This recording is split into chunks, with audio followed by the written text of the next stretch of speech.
I never imagined that a quiet morning at my lake cabin would turn into a war with the HOA's queen bee, someone so bitter she'd poison the very fish I raised with my own hands.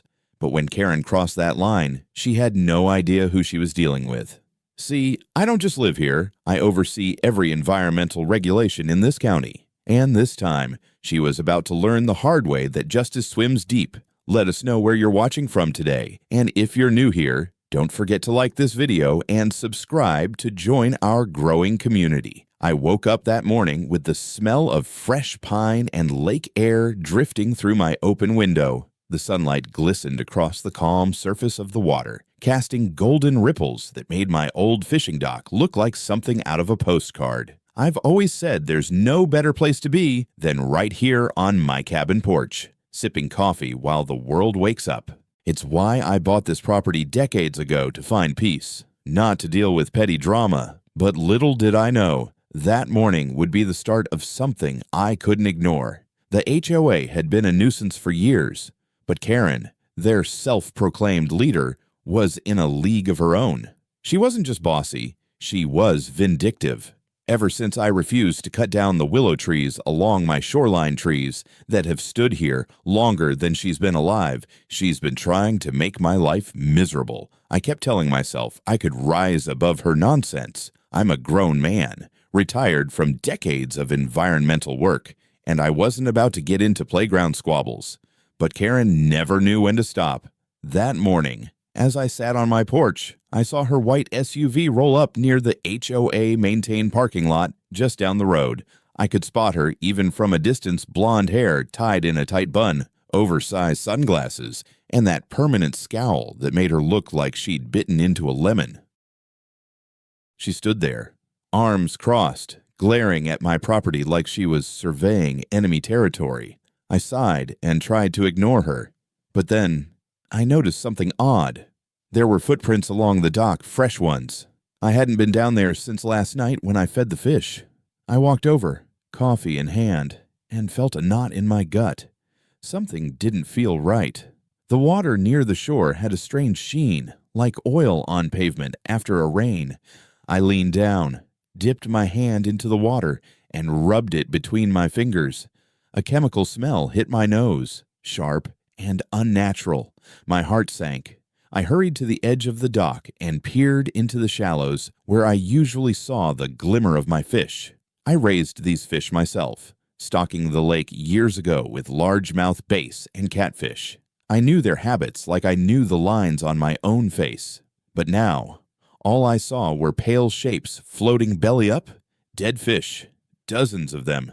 My coffee mug slipped from my hand and shattered on the dock. I felt a rush of anger so strong I had to grip the railing to steady myself.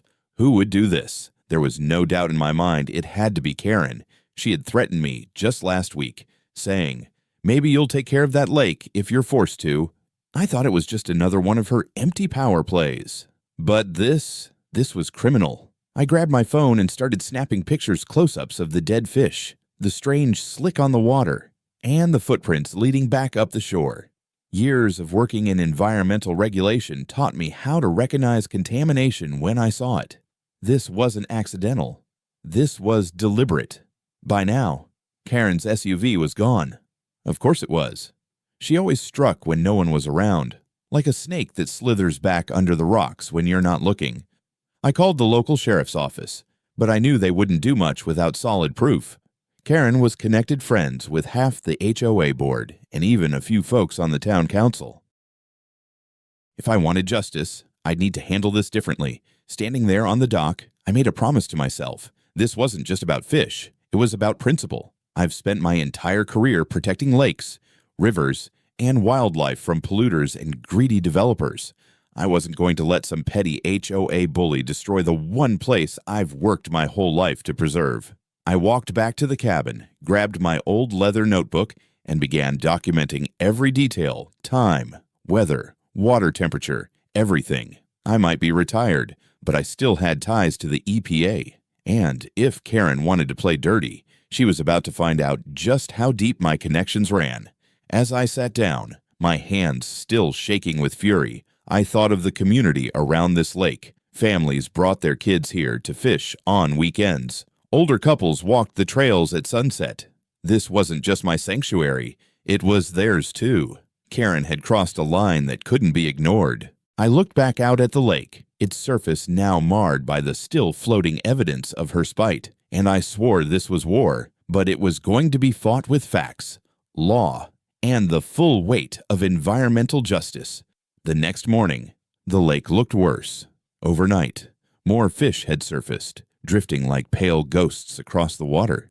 The sight hit me like a gut punch. This wasn't just a few fish. It was nearly the entire stock of bass and catfish I'd nurtured over the years. I couldn't shake the image of my grandkids fishing off this dock just last summer, laughing every time they reeled in a catch. That memory clashed with the grim reality now floating before me. I knelt by the water's edge with a heavy heart, wearing gloves as I carefully collected a few samples of both the water and the dead fish. I've worked enough environmental cases to know that testing would reveal the truth. There was no way I'd let this go uninvestigated. Whoever did this wanted to hurt me, but they also harmed the entire ecosystem of the lake. It was more than personal now, it was an attack on the land itself. I called a buddy of mine, Sam Peterson, who still worked in the regional environmental lab. Sam and I go way back. He was one of those guys who could tell you the chemical composition of dirt just by looking at it. When I told him what happened, he didn't hesitate. Bring me the samples. He said, I'll have them tested by the end of the day. Sounds like someone dumped something nasty in there. Driving into town with those samples sealed in bags. I replayed Karen's recent outbursts in my head. She'd been livid ever since I voted against the HOA's new landscaping plan. They wanted to rip out native plants around the lake and replace them with decorative shrubs that need constant fertilizer and pesticides. I knew those chemicals would leach into the water. I stood my ground and told them no, and Karen took it as a personal insult. As I dropped the samples off, Sam gave me a look. If this comes back as chemical poisoning, you know what this means, right? I nodded. It means someone's going to jail, and I have a good idea who. When I got back home, Karen was there, standing at the edge of my property like she owned it. She had her phone out, snapping pictures of my dock and yard. I walked straight over, my boots crunching on the gravel. "Can I help you with something?" I asked, my voice low but firm. She turned with that smug smile I'd grown to hate. "Just documenting all the violations you've got here. You know, for the HOA report. Violations." I barked out a laugh. "Karen, you've got some nerve coming here after what you did." Her sunglasses hid her eyes, but I could tell my words struck a nerve. "I have no idea what you're talking about," she said, a little too fast. "Dead fish," I said, pointing to the lake. "Dozens of them, and footprints all over my dock. You think I wouldn't notice?" Her lips curled into a smirk. "If you can't keep your lake clean, that's not my problem. Maybe the HOA should step in and manage it properly. Clearly, you're not capable." My fists clenched. I wanted to tell her right then that I knew she was behind it, but I held my tongue. I had to be smart. Accusing her without proof would just give her more ammunition to spin her lies. Instead, I pulled out my phone and started recording. "Karen, just so we're clear, I'm documenting this conversation," I said calmly. She stiffened. "You can't do that?" "Oh, I can. And I will. Because whatever game you're playing, it ends now." She muttered something under her breath and stormed back to her SUV, tires spitting gravel as she sped away. I stood there, staring at her taillights, feeling my blood boil. Later that afternoon, Sam called. "Got your results. It's confirmed there's a strong presence of a pesticide that's illegal to use near waterways. It's potent enough that even a few ounces could wipe out an entire fish population. Any chance this could have been run off?" I asked. "Nope," he said firmly. This was dumped intentionally. No question about it. I thanked him and hung up, my jaw set like stone. I had what I needed to take action.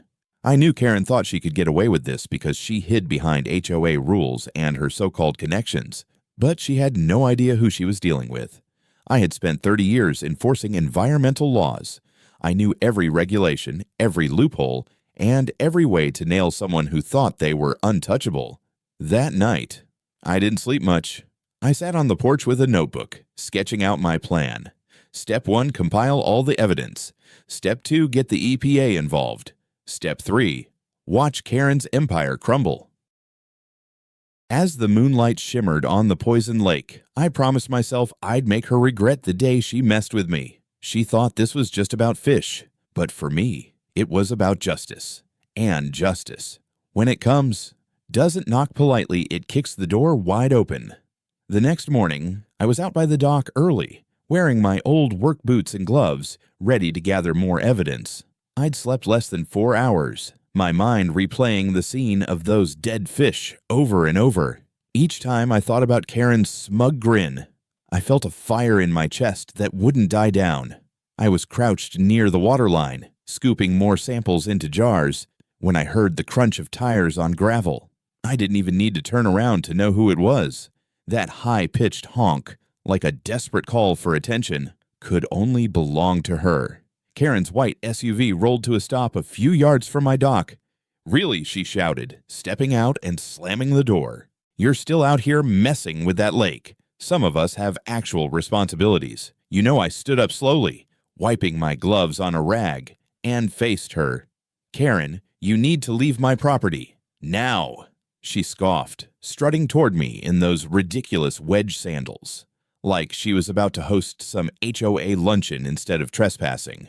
"Your property. That lake belongs to the community. And if you're poisoning it with whatever junk you're pouring in, I have the right to report you." The sheer audacity of her words almost made me laugh. "You're going to accuse me I've spent 30 years protecting lakes from people exactly like you. I know what you did.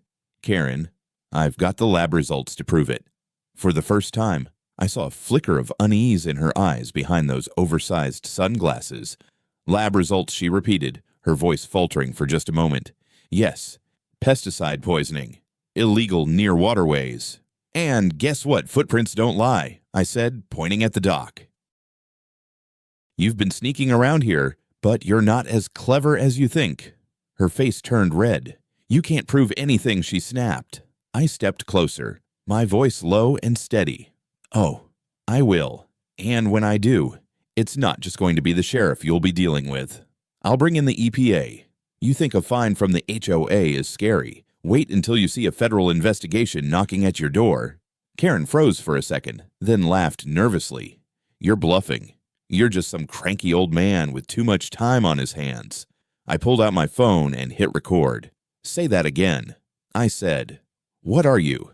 "Say it again. Because every word you say from this moment on is evidence. I'm done playing nice." She backed up a step, her confidence cracking like thin ice. "You can't record me without permission." "Actually, I can," I said, my voice sharp. "And I will. This is my property, my dock, and my lake.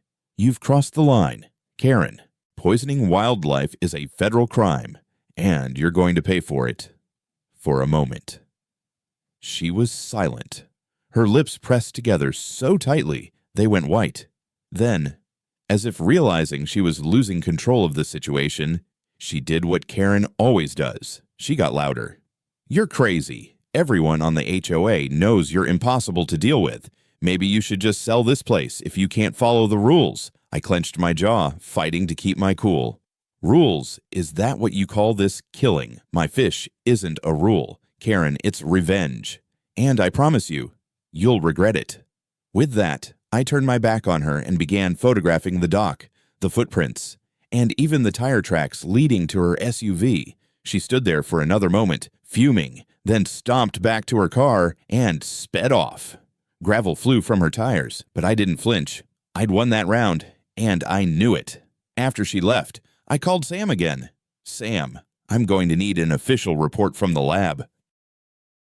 "As detailed as you can make it. I want to make sure this sticks." "You're planning to take her down, aren't you?" he asked. "You bet I am," I said. "I'm done letting her run wild around here." That evening, I reached out to a few folks I knew from my EPA days. Old colleagues, people who still owed me a favor or two. When I told them what happened, they didn't hesitate. "Send us everything you've got." One of them said, "We'll get a case started." As I hung up the phone, I felt something I hadn't felt in days, a sense of purpose. Karen thought she could bully me into silence, but she had no idea I was just getting started. Before heading to bed, I stood on the porch, looking out at the lake. The water was still tainted, reflecting the moonlight in an eerie, unnatural way. But I wasn't discouraged. No, this fight had just begun, and I was going to see it through until justice was served. The morning after my confrontation with Karen, I woke up with a renewed determination. I wasn't just a retired environmental officer anymore. I was a man on a mission. The air was cool, crisp, and smelled faintly of pine, but there was no peace in it for me. I poured myself a cup of black coffee, sat on the porch, and stared out at the poison lake.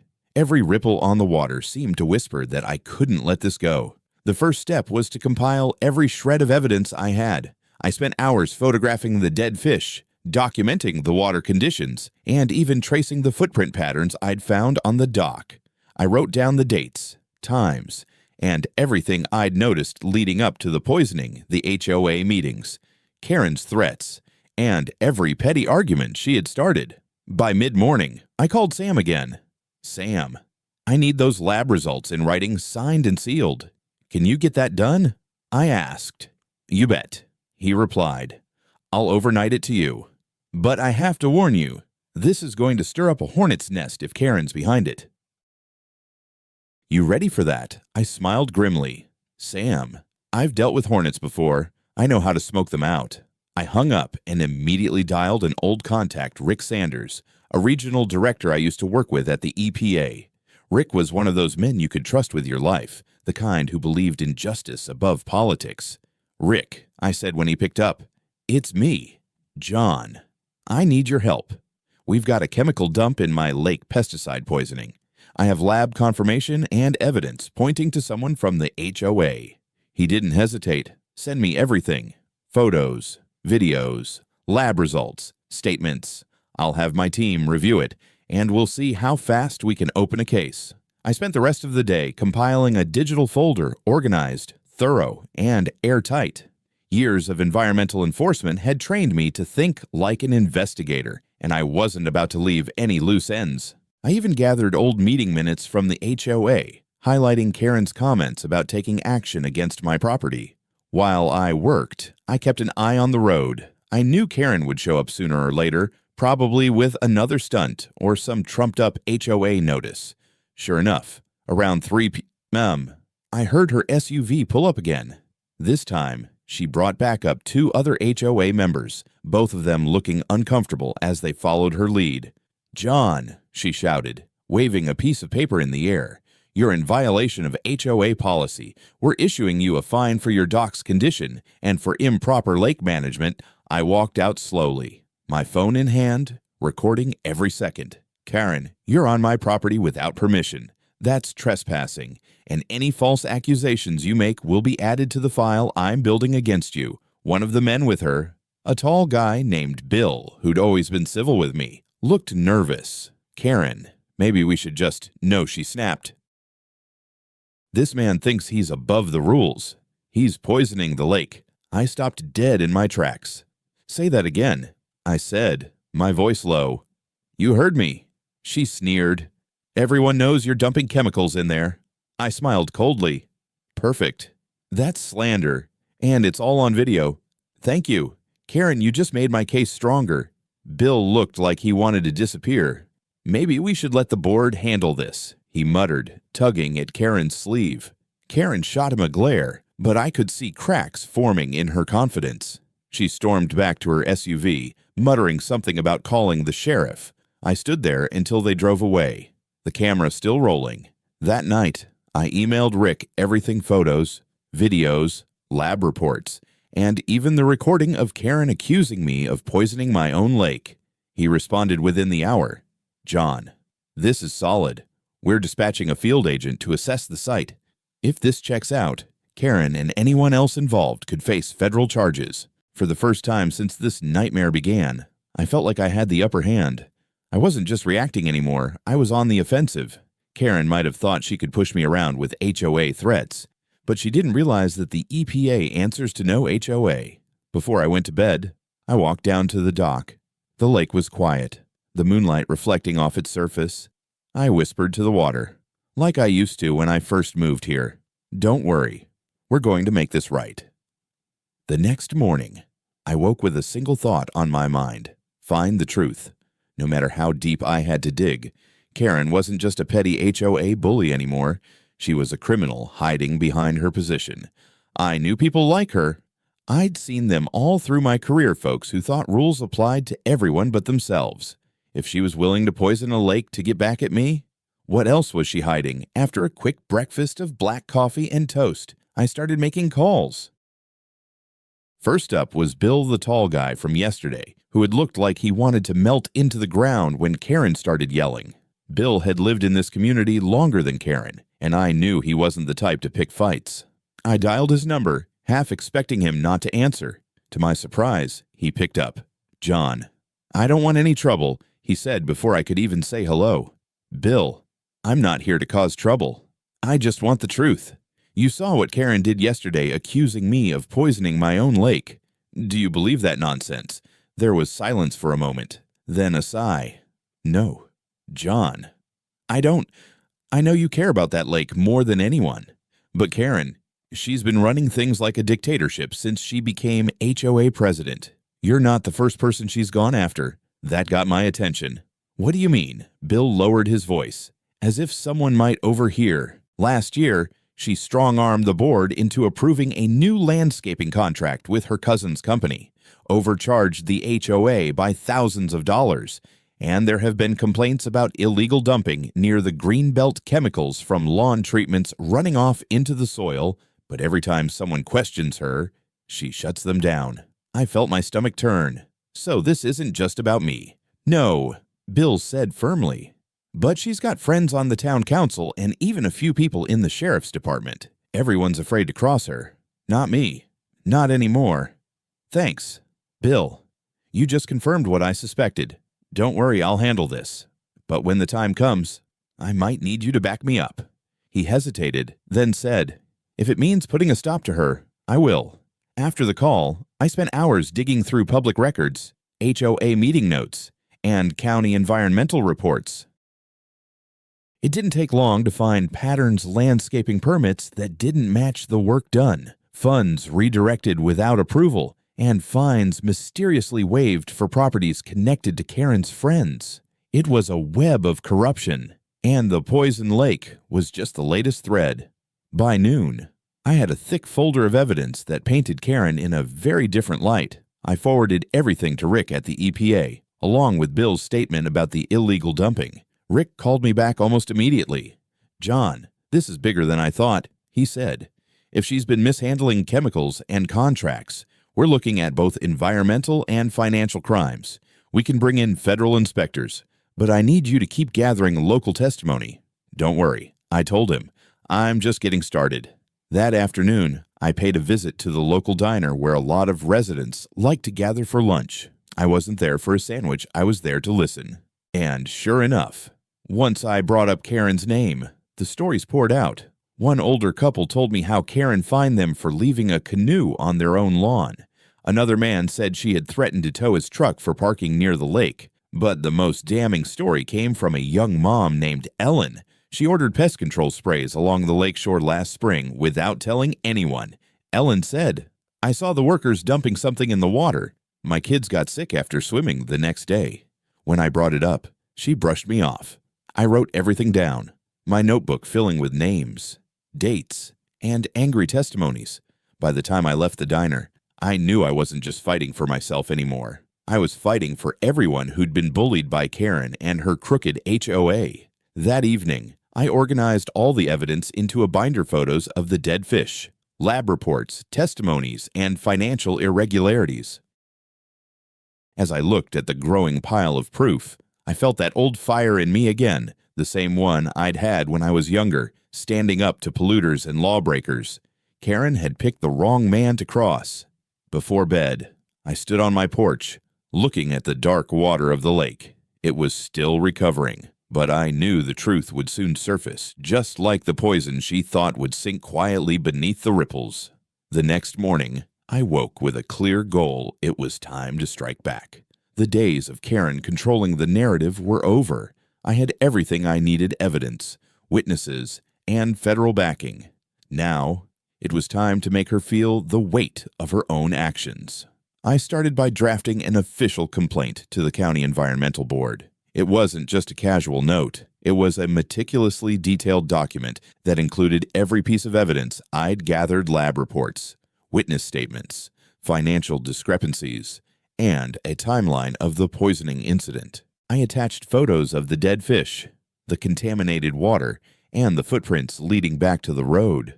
By the time I was done, the document looked like something straight out of a courtroom file. Once the complaint was submitted, I called Rick at the EPA. John, he said the moment he picked up, "My team is on this. We're dispatching inspectors to your lake within the next 48 hours. We'll also notify local authorities that this is a federal investigation. Karen won't be able to wiggle out of this one." "Good," I replied, because she's already doubling down. And she was. That very afternoon, Karen showed up again, this time with a freshly printed HOA citation taped to my gate. The paper accused me of improper water management and demanded I pay a fine. I pulled it down and tore it in half, right there on the spot. I'd had enough of her intimidation tactics. Karen, I called out when I spotted her SUV parked across the street.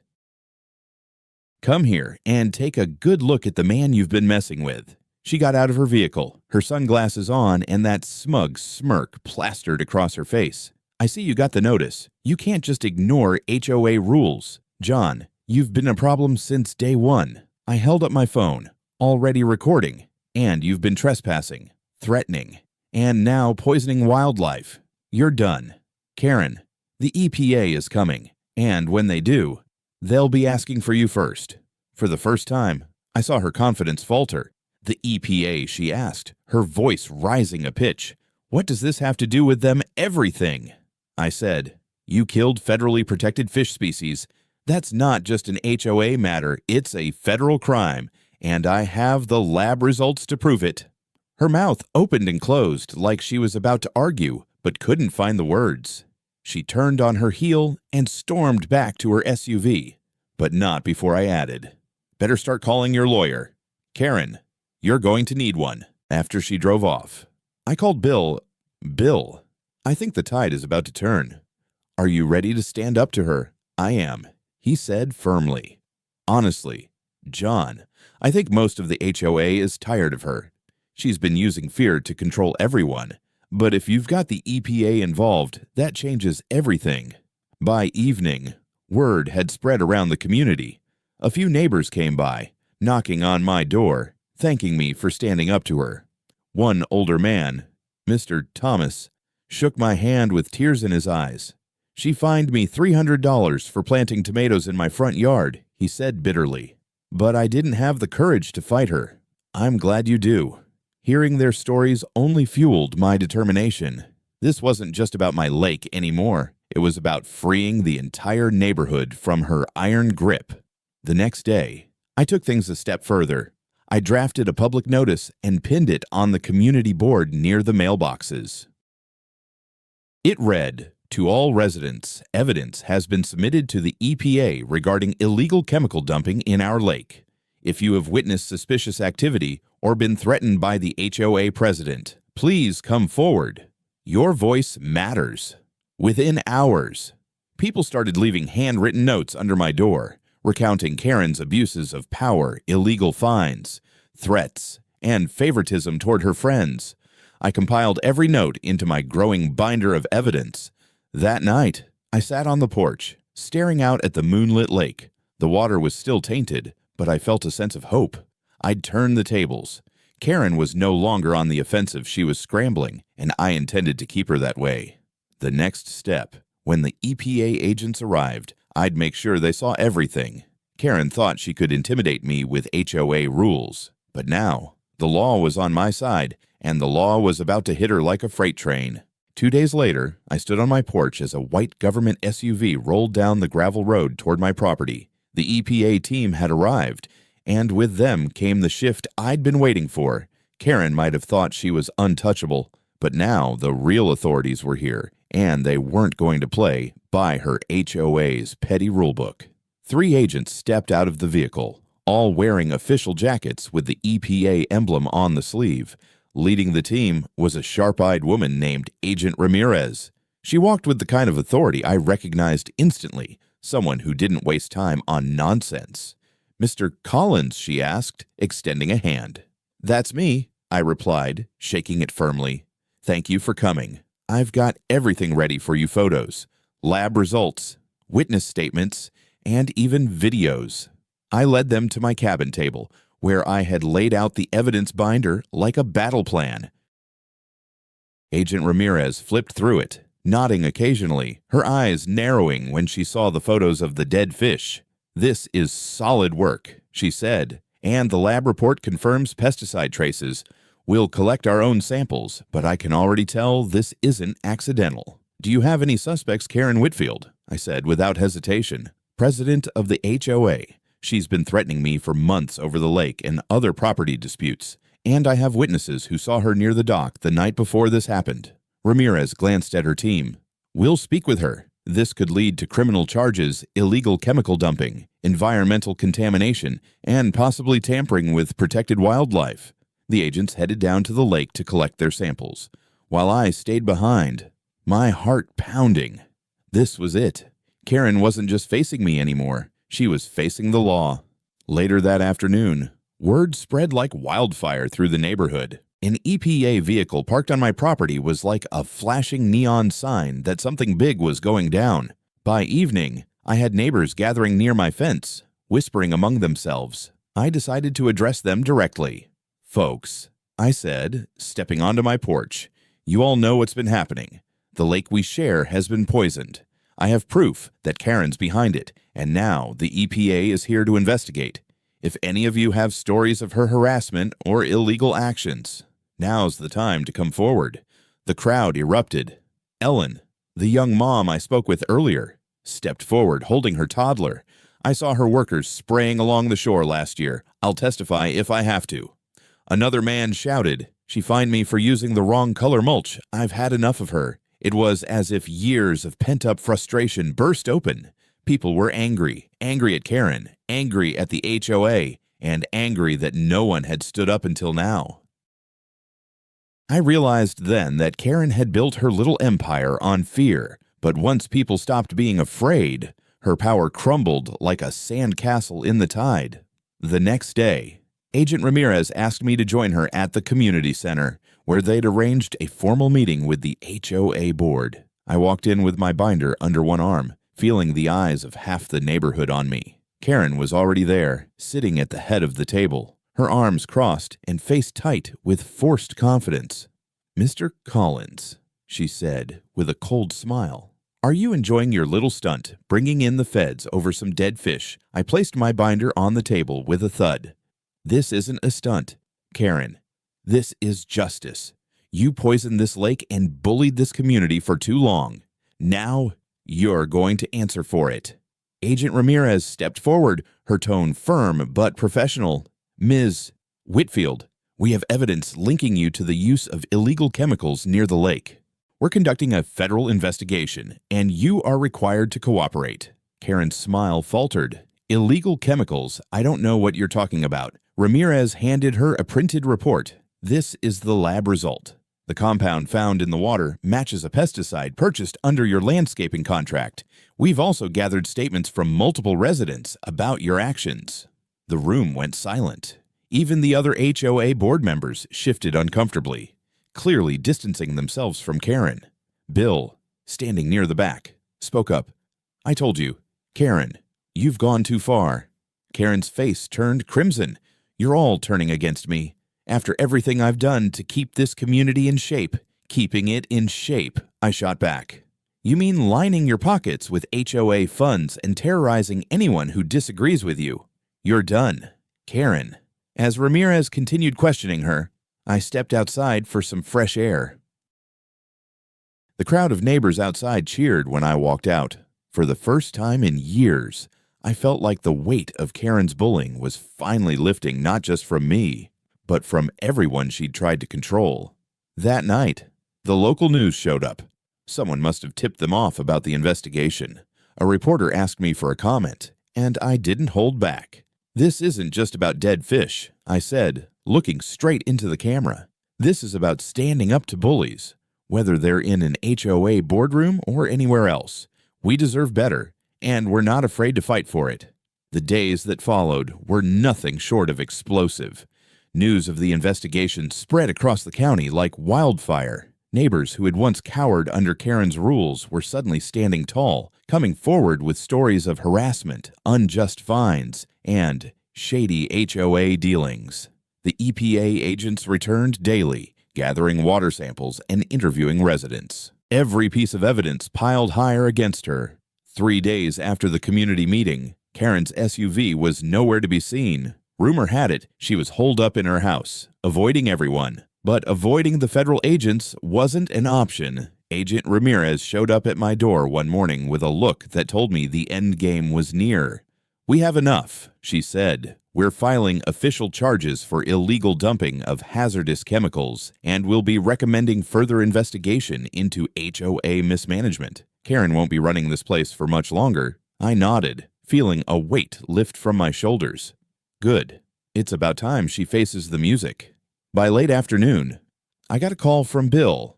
"John, you're not going to believe this," he said.